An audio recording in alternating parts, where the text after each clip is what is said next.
కేంద్ర ప్రభుత్వం పాలిటీలో అతి పెద్ద చాప్టర్. ఎక్కువ క్వశ్చన్స్ కూడా మనకి ఈ చాప్టర్స్ నుంచే వస్తాయి. కేంద్ర ప్రభుత్వం పాలిటీ సిలబస్లో ఒక 10 ప్రశ్నలు వస్తాయనుకుంటే ఆ 10 ప్రశ్నల్లో కనీసం 5 ప్రశ్నలు ఈ టాపిక్ నుంచే వచ్చే అవకాశం ఉంటుంది. కాబట్టి అభ్యర్థులందరూ కూడా ఈ టాపిక్ని బాగా గుర్తుపెట్టుకోవాలి. కేంద్ర ప్రభుత్వం అనేది చాలా పెద్ద టాపిక్ కాబట్టి ఈ టాపిక్ నుంచి ఎక్కువ ప్రశ్నలు వచ్చే అవకాశం ఉంది. కాబట్టి అభ్యర్థులందరూ కూడా ఈ టాపిక్ని బాగా చదివే ప్రయత్నం చేయండి. రైట్. సాధారణంగా కేంద్ర ప్రభుత్వం అంటే అర్థం ఏంటంటే భారతదేశం మొత్తానికి లేదా భారతదేశంలోని కొంత భూభాగానికి లేదా భారతదేశంలోని కొన్ని రాష్ట్రాలకు అవసరమైనటువంటి చట్టాలను రూపొందించి అమలు చేసేటటువంటి బాధ్యత కలిగిన ప్రభుత్వాన్నే కేంద్ర ప్రభుత్వం అని అంటారు. I repeat once again. కేంద్ర ప్రభుత్వం అంటే ఏమిటంటే భారతదేశం మొత్తానికి లేదా భారతదేశంలో కొంత భాగానికి లేదా భారతదేశంలోని కొన్ని రాష్ట్రాలకి అవసరమైనటువంటి శాసనాలను రూపొందించి అమలు చేసేటటువంటి బాధ్యత కలిగి ఉన్న ప్రభుత్వాన్ని కేంద్ర ప్రభుత్వం అని చెప్పేసి అంటాము. ఈ కేంద్ర ప్రభుత్వం గురించి రాజ్యాంగంలో ఏ భాగంలో ప్రస్తావించారంటే రాజ్యాంగంలో కేంద్ర ప్రభుత్వం గురించి 5వ భాగంలో ప్రస్తావించారు. కేంద్ర ప్రభుత్వం గురించి రాజ్యాంగంలో ఏ భాగంలో ప్రస్తావించారంటే 5వ భాగంలో ప్రస్తావించడం జరిగింది. ఏ ఆర్టికల్స్ కేంద్ర ప్రభుత్వం గురించి మనకు తెలియజేస్తాయంటే ఆర్టికల్ నంబర్ 52 నుంచి 151 వరకు. ఆర్టికల్ నంబర్ 52 నుంచి 151 వరకు కేంద్ర ప్రభుత్వం గురించి మనకు తెలియజేస్తాయి. చాలా ఎక్కువ ఆర్టికల్స్ ఉన్నాయి కాబట్టి రాజ్యాంగంలో 5వ భాగాన్ని మనము అతి పెద్ద భాగము అని అంటాం. అతి పెద్ద భాగము అని మనము అంటాము. అయితే కేంద్ర ప్రభుత్వమైనా రాష్ట్ర ప్రభుత్వమైనా సాధారణంగా 3 శాఖలను కలిగి ఉంటుంది. కేంద్ర ప్రభుత్వమైన రాష్ట్ర ప్రభుత్వమైన సాధారణంగా 3 శాఖలను కలిగి ఉంటుంది. అవి ఏంటివంటే కేంద్ర కార్యనిర్వాహక శాఖ, కేంద్ర కార్యనిర్వాహక శాఖ, కేంద్ర కార్యనిర్వాహక శాఖ ఎగ్జిక్యూటివ్ బాడీ అంటాం. రెండవది కేంద్ర శాసన నిర్మాణ శాఖ, కేంద్ర శాసన నిర్మాణ శాఖ. మూడవది కేంద్ర న్యాయ శాఖ, కేంద్ర న్యాయ శాఖ. వీటిల్లో కేంద్ర శాసన శాఖ యొక్క బాధ్యత ఏమిటంటే భారతదేశం మొత్తానికి లేదా భారతదేశంలో కొంత భాగానికి లేదా భారతదేశంలోని కొన్ని రాష్ట్రాలకు అవసరమైనటువంటి చట్టాల రూపకల్పన ఈ శాసనశాఖ బాధ్యతగా కలిగి ఉంటుంది. చట్టాలు లేదా శాసనాల రూపకల్పన అనేది కేంద్ర శాసనశాఖ యొక్క బాధ్యత. ఆ శాసనాలని అమలు చేసే బాధ్యత కార్యనిర్వాహక శాఖ కలిగి ఉంటుంది.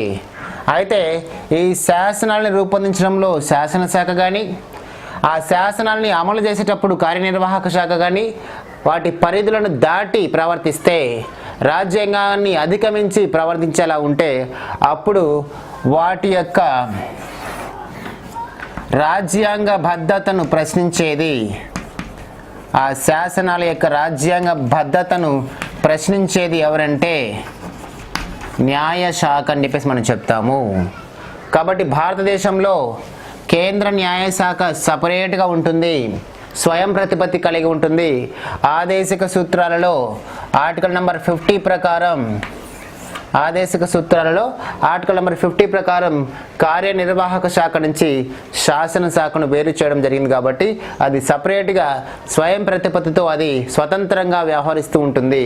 ఇకపోతే మిగతా ఈ రెండు కూడా కార్యనిర్వాహక శాఖ కానీ శాసనశాఖ కానీ రెండు ఒకదానితో ఒకటి కలిసి పనిచేస్తుంటాయి. కాబట్టి మంది పార్లమెంటరీ తరహా ప్రభుత్వం, మంది పార్లమెంటరీ తరహా ప్రభుత్వం. ఎందుకంటే మన దేశం ఉన్నటువంటి కార్యనిర్వాహక శాఖ, శాసనశాఖ రెండు కూడా కలిసిపోయి ఒకదానితో ఒకటి అనుసంధానమై ఒకదానిపై ఒకటి ఆధారపడి పనిచేస్తుంటాయి. కాబట్టి మన దేశంలో పార్లమెంటరీ తరహా ప్రభుత్వం ఉందని చెప్పేసి మనం చెబుతూ ఉండొచ్చు.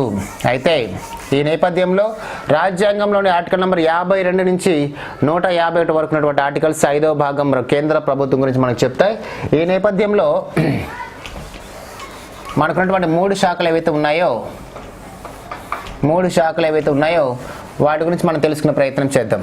కేంద్ర కార్యనిర్వాహక శాఖ అంటే ఎవరంటే, కేంద్ర కార్యనిర్వాహక శాఖ అంటే రాష్ట్రపతి ప్లస్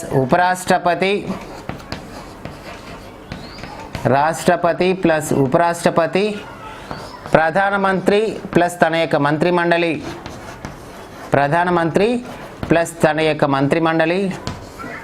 ప్లస్ అటార్నీ జనరల్ ఈ వీళ్ళందరూ కలిసి కార్యనిర్వాహక భాగంలో పార్ట్గా ఉంటారు. ఎవరెవరు? రాష్ట్రపతి, ఉపరాష్ట్రపతి, ప్రధానమంత్రి, అతని యొక్క మంత్రిమండలి మరియు అటార్నీ జనరల్ వీళ్ళందరూ కూడా కేంద్ర కార్యనిర్వాహక శాఖలో భాగంగా పనిచేస్తుంటారు. ఇక శాసనశాఖ అంటే ఏంటంటే దీన్ని మనం పార్లమెంట్ అని అంటాము. పిలుస్తాము. ఇందులో ఎవరెవరు ఉంటారంటే రాష్ట్రపతి ప్లస్ రాజ్యసభ ప్లస్ లోక్సభ ఈ మూడు కలయికలను మనం ఏమంటామంటే కేంద్ర శాసన నిర్మాణ శాఖ లేదా పార్లమెంటుగా వ్యవహరిస్తాం. రాష్ట్రపతి, రాజ్యసభ, లోక్సభ ఈ మూడింటిని కలిపి మనము పార్లమెంటుగా వ్యవహరిస్తామని చెప్పేసి మనం చెప్తాం. కేంద్ర న్యాయశాఖ అంటే సుప్రీంకోర్టు. ఈ విధంగా కేంద్ర కార్యనిర్వాహక శాఖ, శాసనశాఖ మరియు న్యాయశాఖ ఉంటుందని చెప్పేసి మనం చెప్తాము. అయితే ఈ కేంద్ర కార్యనిర్వాహక శాఖ గురించి ఏ ఆర్టికల్స్ చెప్తాయంటే ఆర్టికల్ నంబర్ 52 నుంచి 78 వరకు ఉన్నటువంటి ఆర్టికల్స్ కేంద్ర కార్యనిర్వాహక శాఖ గురించి తెలియజేస్తాయి. శాసనశాఖ గురించి 79 నుంచి 122 వరకు ఉన్న ఆర్టికల్స్ కేంద్ర శాసనశాఖ గురించి తెలియజేస్తాయి. న్యాయశాఖ గురించి తెలియజేసేటటువంటి ఆర్టికల్స్ ఏంటంటే ఆర్టికల్ నంబర్ 124 నుంచి 147 వరకు ఉన్న ఆర్టికల్స్ కేంద్ర న్యాయశాఖ గురించి తెలియజేస్తాయి. మనకు మొత్తం ఆర్టికల్స్ ఎన్ని ఉన్నాయంటే 52 నుంచి 151 వరకు ఉన్నాయి కేంద్ర ప్రభుత్వం గురించి తెలియజేసేవి. అందులో భాగంగా కేంద్ర కార్యనిర్వాహక శాఖ గురించి తెలియజేసే ఆర్టికల్స్ ఎక్కడి నుంచి ఉన్నాయంటే 52 నుంచి 78 వరకు. అదేవిధంగా కేంద్ర శాసనశాఖ గురించి తెలియజేసేవి 79 నుంచి 122 వరకు. అదేవిధంగా కేంద్ర న్యాయశాఖ గురించి తెలియజేసే వాటిని మనము 124 నుంచి 147 వరకు ఉన్నాయని చెప్పేసి మనం చెప్తాం. సో ఈ విధంగా కేంద్ర ప్రభుత్వాన్ని కార్యనిర్వాహక, శాసన మరియు న్యాయశాఖలాగా విభజించవచ్చు. అయితే రాజ్యాంగంలో మనకున్నటువంటి కేంద్ర ప్రభుత్వం గురించి చెప్పేటువంటి భాగం ఏ భాగం అంటే 5వ భాగం. ఏ భాగం అంటే 5వ భాగం. ఈ 5వ భాగంలో మళ్ళీ మనకి కొన్ని అధ్యాయాలు ఉన్నాయి. అందులో అధ్యాయం 1 కేంద్ర కార్యనిర్వాహక శాఖ. కేంద్ర కార్యనిర్వాహక శాఖ దీని గురించి చెప్పే ఆర్టికల్స్ ఏంటంటే ఆర్టికల్ నంబర్ 52 నుంచి 78 వరకు ఉన్నటువంటి ఆర్టికల్స్ కేంద్ర కార్యనిర్వాహక శాఖ గురించి చెప్తాయి. అది మొదటి అధ్యాయం. ఇక రెండవ అధ్యాయం ఏమిటంటే కేంద్ర శాసన నిర్వాహక శాఖ. కేంద్ర శాసన నిర్వాహక శాఖ దీనికి సంబంధించిన ఆర్టికల్స్ 79 నుంచి 122 వరకు ఉన్నటువంటి ఆర్టికల్స్ కేంద్ర శాసన శాఖ గురించి తెలియజేస్తాయి. ఇక అధ్యాయం 3, మూడవ అధ్యాయం వచ్చేసి రాష్ట్రపతి జారీ చేసేటటువంటి ఆర్డినెన్స్ గురించి తెలియజేస్తుంది. రాష్ట్రపతికి సంబంధించినటువంటి ఆర్డినెన్స్ గురించి మనకి 3వ అధ్యాయం తెలియజేస్తుంది. ఇందులో ఆర్టికల్ నెంబర్ 123 తెలియజేస్తూ ఉంటుంది. ఇకపోతే దీంట్లోని అంటే 5వ భాగంలోని 4వ అధ్యాయం ఏం చెప్తుందంటే సుప్రీంకోర్టు గురించి చెబుతుంది. 4వ అధ్యాయం సుప్రీంకోర్టు గురించి చెబుతుంది. ఈ 4వ అధ్యాయంలో ఆర్టికల్ నెంబర్ 124 నుంచి 147 వరకు ఆర్టికల్స్ ఉన్నాయి. ఇక 5వ భాగంలో 5వ అధ్యాయం ఏమిటంటే చాప్టర్ 5 ఏంటంటే CAG, controller and auditor general of India. CAG గురించి 148 నుంచి 151 వరకు ఆర్టికల్స్ మనకు తెలియజేస్తాయి. కాబట్టి టోటల్గా మనకి కేంద్ర ప్రభుత్వం గురించి రాజ్యాంగంలో ఆర్టికల్ నెంబర్ 52 నుంచి ఆర్టికల్ నెంబర్ 151 వరకు మనకు ఆర్టికల్స్ ఉన్నాయి. ఇందులో ఈ 5వ భాగంలో మళ్ళీ మనకు 5 అధ్యాయాలు ఉన్నాయి. 5వ భాగంలో మళ్ళీ మనకు 5 అధ్యాయాలు ఉన్నాయి. కాబట్టి 1వ అధ్యాయం ఏమో కార్యనిర్వాహక శాఖ గురించి చెబుతుంది 52 నుంచి 78 వరకు. కార్యనిర్వాహక శాఖలో రాష్ట్రపతి, ఉపరాష్ట్రపతి, ప్రధానమంత్రి, మంత్రిమండలి, అటార్నీ జనరల్ ఉంటారు. 2వ అధ్యాయం ఏం చెప్తుందంటే కేంద్ర శాసన నిర్మాణ శాఖ గురించి తెలియజేస్తుంది. ఇది ఆర్టికల్ నెంబర్ 79 నుంచి 122 వరకు. కేంద్ర శాసన నిర్మాణ శాఖ అంటే పార్లమెంట్లో రాష్ట్రపతి, రాజ్యసభ, లోక్సభ ముగ్గురు ఉంటారు. ఇక 3వ చాప్టర్ ఏంటంటే రాష్ట్రపతి జారీ చేసేటటువంటి ఆర్డినెన్స్, దాని గురించి చెప్పేటువంటి ఆర్టికల్ 123. అదేవిధంగా 4వ అధ్యాయం ఏమిటంటే సుప్రీంకోర్టు యొక్క నిర్మాణము, సుప్రీంకోర్టు యొక్క అధికారాలు, సుప్రీంకోర్టు యొక్క అధికార పరిధి గురించి చెబుతుంది. ఆర్టికల్ నెంబర్ 124 నుంచి 147 వరకు ఉంటుంది. ఇకపోతే అధ్యాయం 5లో భారత CAG, controller and auditor general of India, CAG గురించి 148 నుంచి 151 వరకు ఆర్టికల్స్ పేర్కొంటాయి. సో ఇది సాధారణంగా 5వ భాగంలో ఉన్నటువంటి 5 అధ్యాయాల వివరాలు. ఇప్పుడు మనము మొదటి అధ్యాయం గురించి మనం తెలుసుకుందాం. మొదటి అధ్యాయం ఏంటంటే కేంద్ర కార్యనిర్వాహక శాఖ. కేంద్ర కార్యనిర్వాహక శాఖ, కేంద్ర కార్యనిర్వాహక శాఖ గురించి మనము తెలుసుకునే ప్రయత్నం చేద్దాం.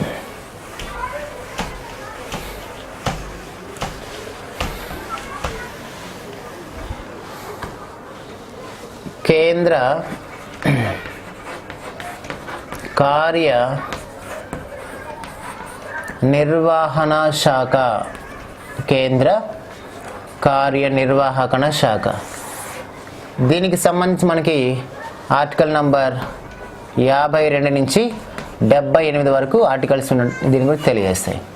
కేంద్ర కార్యనిర్వాహక శాఖలో ఎవరెవరు ఉంటారండి? ఎవరెవరు ఉంటారు? రాష్ట్రపతి, ఉపరాష్ట్రపతి, ప్రధానమంత్రి, మంత్రిమండలి మరియు అటార్నీ జనరల్ వీళ్ళు ఉంటారు. కాబట్టి మనము వీళ్ళందరి గురించి తెలుసుకుంటే కేంద్ర కార్యనిర్వాహక శాఖ గురించి తెలుసుకున్నట్టే. కాబట్టి ముందు మనం రాష్ట్రపతి గురించి చెప్పుకుందాం. రాష్ట్రపతి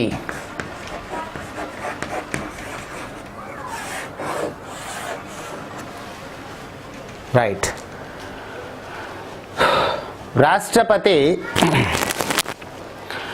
భారతదేశం సృష్టించుకున్నటువంటి రాజ్యాంగబద్ధ పదవులలో అత్యంత ముఖ్యమైనటువంటి పదవి. అత్యంత ముఖ్యమైనటువంటి పదవి. అందులోనూ మంది పార్లమెంటరీ తరహా ప్రభుత్వం కాబట్టి ఈ పార్లమెంటరీ తరహా ప్రభుత్వంలో పరిపాలన పరంగా మనకు 2 అధిపతులు ఉంటారు.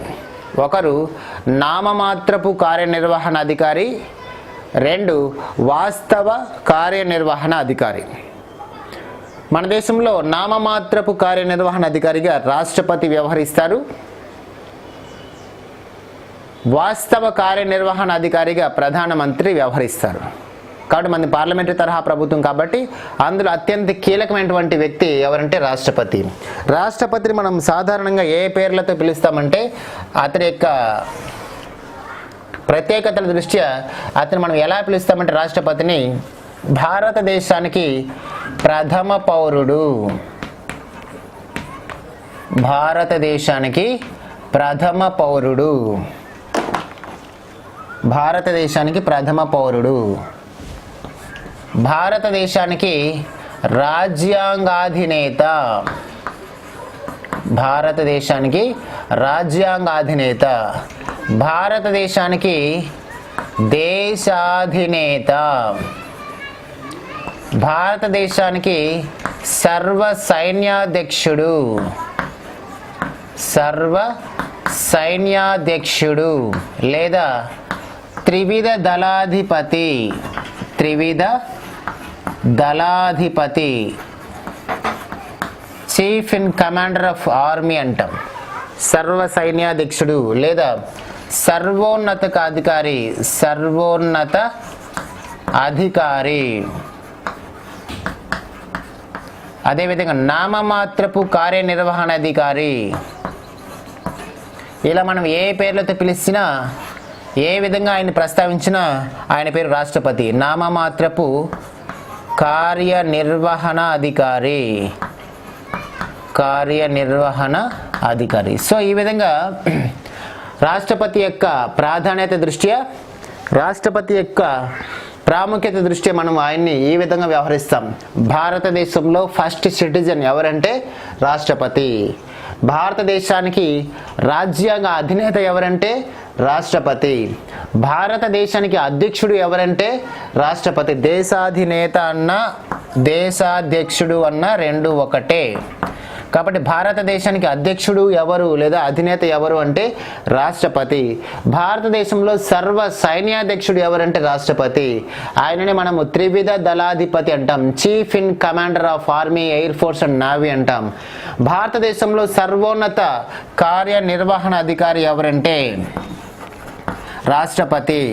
నామమాత్రపు అధికారిగా పనిచేసే వ్యక్తి ఎవరంటే రాష్ట్రపతి. సో ఇన్ని ప్రత్యేకతలు ఉన్నటువంటి రాష్ట్రపతి మనకి ఎగ్జామ్ పాయింట్ ఆఫ్ వ్యూలో చాలా కీలకమైనటువంటి పాఠ్యాంశం, చాలా కీలకమైనటువంటి విభాగం. ఖచ్చితంగా రాష్ట్రపతి యొక్క ప్రత్యేకతల మీద కానీ, రాష్ట్రపతి యొక్క అధికారాల మీద కానీ, రాష్ట్రపతి యొక్క ఎలక్షన్ పద్ధతి మీద కానీ, రాష్ట్రపతి యొక్క తొలగింపు తీర్మానం పద్ధతి మీద కానీ ఖచ్చితంగా ప్రశ్న వచ్చే అవకాశం ఉంటుంది. కాబట్టి రాష్ట్రపతి గురించి సమగ్రంగా మనం తెలుసుకునే ప్రయత్నం చేయాలి. రైట్. అయితే రాష్ట్రపతికి సంబంధించినటువంటి అనేక ప్రత్యేకతల్లో రాజ్యాంగంలో మనం పెట్టుకున్న ప్రతి పాయింట్ ఇతర దేశం నుంచి తీసుకోబడింది. రాష్ట్రపతికి మనం ఆపాదించినటువంటి అధికారాలు కానీ, మిగతా విషయాలు కానీ ఇవన్నీ కూడా ఇతర దేశాల నుంచి మనం తీసుకోవడం జరిగింది. మరి రాష్ట్రపతికి సంబంధించి ఇతర దేశాల నుంచి తీసుకున్న అంశాలు ఏంటో మనం చూద్దాం ఒకసారి. ఇతర దేశాల నుంచి గ్రహించినటువంటి అంశాలు ఏంటో మనం ఒకసారి చూద్దాం. ఎగ్జామ్ పాయింట్ ఆఫ్ వ్యూ ఇది చాలా ఇంపార్టెంట్ ఏరియా. రాష్ట్రపతికి సంబంధించి ఇతర దేశాల నుంచి మనం ఏం స్వీకరించామో మనం ఒకసారి కనుక్కుందాం. నంబర్ 1, రాష్ట్రపతి దేశాధినేతగా వ్యవహరించడం. రాష్ట్రపతి దేశాధినేత లేదా దేశానికి అధ్యక్షుడిగా వ్యవహరించడం అనే కాన్సెప్ట్ మనం ఎక్కడి నుంచి తీసుకున్నామంటే బ్రిటన్ నుంచి తీసుకున్నాం. ఎందుకు బ్రిటన్ నుంచి తీసుకున్నామంటే బ్రిటన్లో కూడా దేశాధినేతగా ఒక వ్యక్తి ఉంటారు. అతను ఎవరంటే బ్రిటన్ రాజు లేదా రాణి. కాబట్టి మన భారత రాష్ట్రపతిని ఎవరితో పోలుస్తారంటే బ్రిటన్ రాజు లేదా రాణితో పోలుస్తారు. కాబట్టి బ్రిటన్ రాజు లేదా రాణిని అక్కడ వాళ్ళ దేశాధినేత అంటాం. మన దేశంలో రాష్ట్రపతిని మనము మన దేశాధినేత అంటాం. కాబట్టి భారతదేశానికి హెడ్ ఆఫ్ ద స్టేట్ ఎవరు అంటే రాష్ట్రపతి. ఈ కాన్సెప్ట్ మనం ఎక్కడి నుంచి తీసుకున్నామంటే బ్రిటన్ నుంచి తీసుకోవడం జరిగింది. రైట్. తర్వాత రాష్ట్రపతి భారతదేశానికి నామమాత్రపు కార్యనిర్వహణాధికారిగా పనిచేయడం. నామమాత్రపు కార్యనిర్వహణ అధికారిగా పనిచేయడం అనేటటువంటి కాన్సెప్ట్ ఇది కూడా మనము ఎక్కడి నుంచి తీసుకున్నామంటే బ్రిటన్ నుంచి తీసుకున్నాం.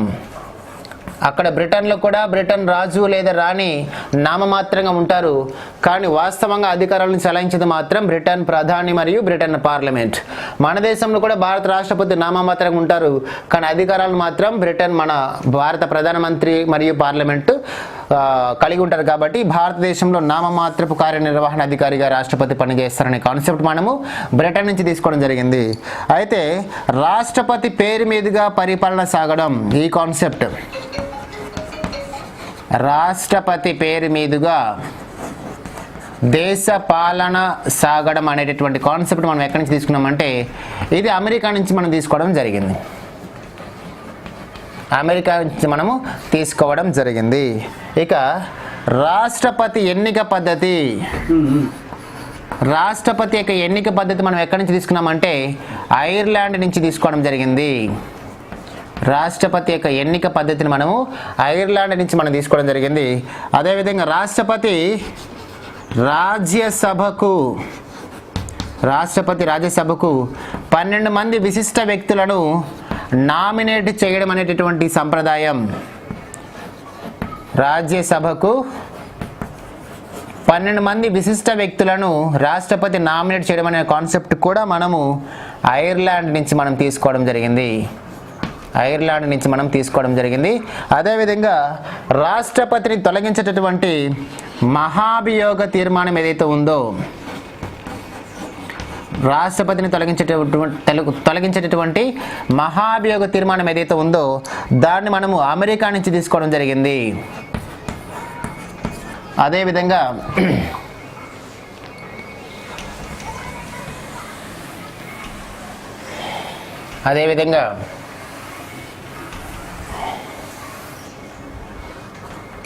రాష్ట్రపతి సుప్రీంకోర్టు సలహాలు తీసుకోవడం ఆర్టికల్ నెంబర్ 143 ప్రకారం రాష్ట్రపతి సుప్రీంకోర్టు సలహాలు తీసుకోవడం అనేది, రాష్ట్రపతి సుప్రీంకోర్టు సలహాలు తీసుకోవడం అనేది మనము కెనడా రాజ్యాంగం నుంచి తీసుకోవడం జరిగింది. కెనడా రాజ్యాంగం నుంచి మనం తీసుకోవడం జరిగింది. రాష్ట్రపతి ఎమర్జెన్సీని విధించడం, ఎమర్జెన్సీ సమయంలో ప్రాథమిక హక్కులను తాత్కాలికంగా సస్పెండ్ చేయడం అనే కాన్సెప్ట్ మనం ఎక్కడి నుంచి తీసుకున్నామంటే జర్మనీ నుంచి మనం తీసుకోవడం జరిగింది. అదేవిధంగా రాష్ట్రపతి అనుమతితోనే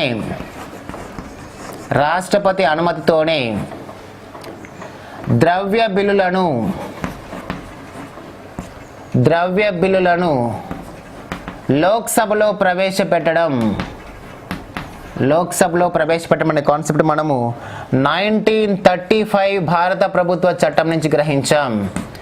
1935 భారత ప్రభుత్వ చట్టం నుంచి మనం తీసుకున్నాం. అదేవిధంగా గవర్నర్ కొన్ని బిల్లులను రాష్ట్రపతి కోసం రిజర్వ్ చేయడం, రాష్ట్రపతి అనుమతి కోసం రిజర్వ్ చేయడం.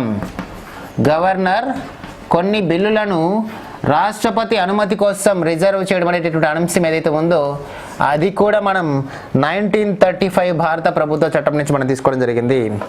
అదేవిధంగా రాష్ట్రపతికి విధించేటటువంటి అత్యవసర అధికారాలు ఇది కూడా మనం 1935 భారత ప్రభుత్వ చట్టం నుంచి మనం తీసుకోవడం జరిగింది. అదేవిధంగా అందులో అత్యవసర అధికారాలు ఒకటైనటువంటి రాష్ట్రపతి పాలన, ప్రెసిడెంట్ రూల్, రాష్ట్రపతి పాలన, ఈ అంశం కూడా మనము 1935 భారత ప్రభుత్వ చట్టం నుంచి తీసుకోవడం జరిగింది. అదేవిధంగా రాష్ట్రపతి ఏర్పాటు చేసేటటువంటి ఉభయ సభల సంయుక్త సమావేశం ఏదైతే ఉందో, ఉభయ సభల సంయుక్త సమావేశం, జాయింట్ సిట్టింగ్ సెషన్, ఉభయ సభల సంయుక్త సమావేశం ఏదైతే ఉందో అది మనము ఆస్ట్రేలియా నుంచి గ్రహించడం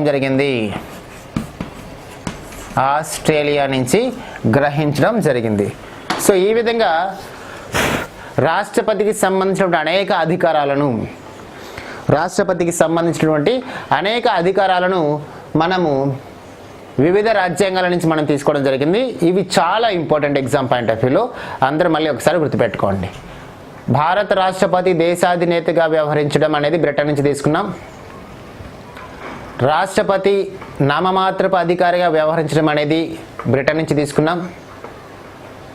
భారత రాష్ట్రపతి పేరు మీదుగా పరిపాలన సాగడం అనేది అమెరికా నుంచి తీసుకున్నాం.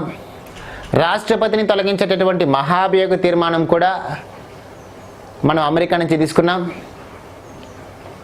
అదేవిధంగా రాష్ట్రపతి సుప్రీంకోర్టు సలహాలు తీసుకోవడం అనేది కెనడా నుంచి తీసుకున్నాం. రాష్ట్రపతి ఉభయ సభల సంయుక్త సమావేశం పెట్టడం అనేది ఆస్ట్రేలియా నుంచి తీసుకున్నాం.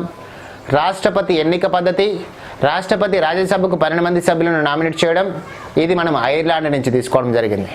అదేవిధంగా రాష్ట్రపతి పాలనకు సంబంధించి, ఎమర్జెన్సీకి సంబంధించి రాష్ట్రపతి యొక్క పూర్వానుమతితోనే ద్రవ్య బిల్లులను లోక్సభలో ప్రవేశపెట్టడం, రాష్ట్రపతి అనుమతికై కొన్ని బిల్లులను గవర్నర్ గారు రిజర్వ్ చేయడం, ఇవన్నీ కూడా 1935 భారత ప్రభుత్వ చట్టం నుంచి మనం తీసుకోవడం జరిగింది. సో ఈ విధంగా రాష్ట్రపతి యొక్క అధికారాలన్నీ కూడా మనం సొంతంగా రూపొందించుకున్నవి కావు, అవి ఇతర వేరే వేరే రాజ్యాంగాల నుంచి మనం తీసుకోవడం జరిగింది.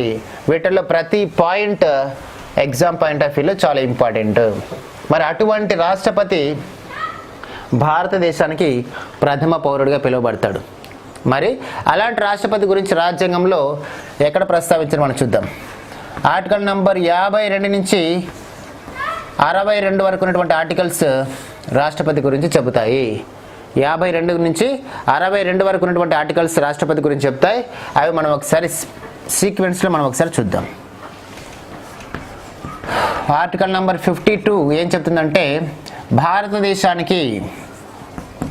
భారతదేశానికి ఒక రాష్ట్రపతి ఉంటాడు. India shall have a president అని చెప్పేసి ఆర్టికల్ నెంబర్ 52 చెబుతుంది.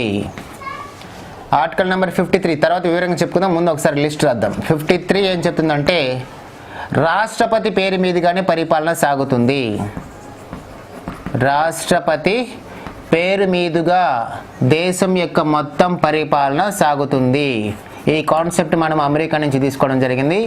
అందులో భాగంగా 53లో 2 ప్రకారం, క్లాస్ 2 ప్రకారం రాష్ట్రపతి అనేవాడు భారతదేశానికి సర్వ సైన్యాధ్యక్షుడిగా వ్యవహరిస్తాడు. సర్వ సైన్యాధ్యక్షుడిగా వ్యవహరిస్తారు. కాబట్టి రాష్ట్రపతి అనేవాడు chief in commander of army అంటాం.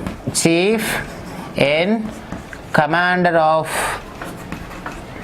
Army and air force, navy అని చెప్పేసి మనం చెప్తుంటాం.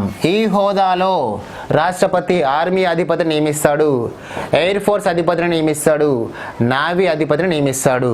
ఈ హోదాలోని సర్వ సైన్యాధ్యక్షుడు అనే హోదాలోని రాష్ట్రపతి ఇతర దేశాలతో యుద్ధాన్ని ప్రకటించడం, ఇతర దేశాలతో శాంతి ఒప్పందాలు చేకూర్చుకోవడం, ఇవన్నీ కూడా చేస్తాడు.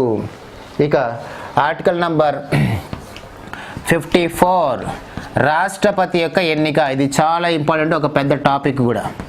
ఇక్కడ మనకి కరెంట్ పాలిటీ వస్తుంది, రామ్నాథ్ కోవింద్ ఎలక్షన్ ఎలా జరిగిందనేది. రాష్ట్రపతి యొక్క ఎన్నిక. ఇక ఆర్టికల్ నంబర్ 55 రాష్ట్రపతి యొక్క ఎన్నిక విధానం, మెథడ్ ఆఫ్ ఎలక్షన్ అంటాం, ఎన్నిక విధానం.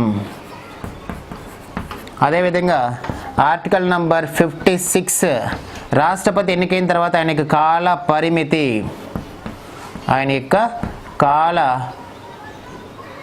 పరిమితి, పదవీ కాలం అన్నమాట. ఆర్టికల్ నంబర్ 57 రెండవసారి కూడా రాష్ట్రపతి ఎన్నికయ్యేటటువంటి విధానం.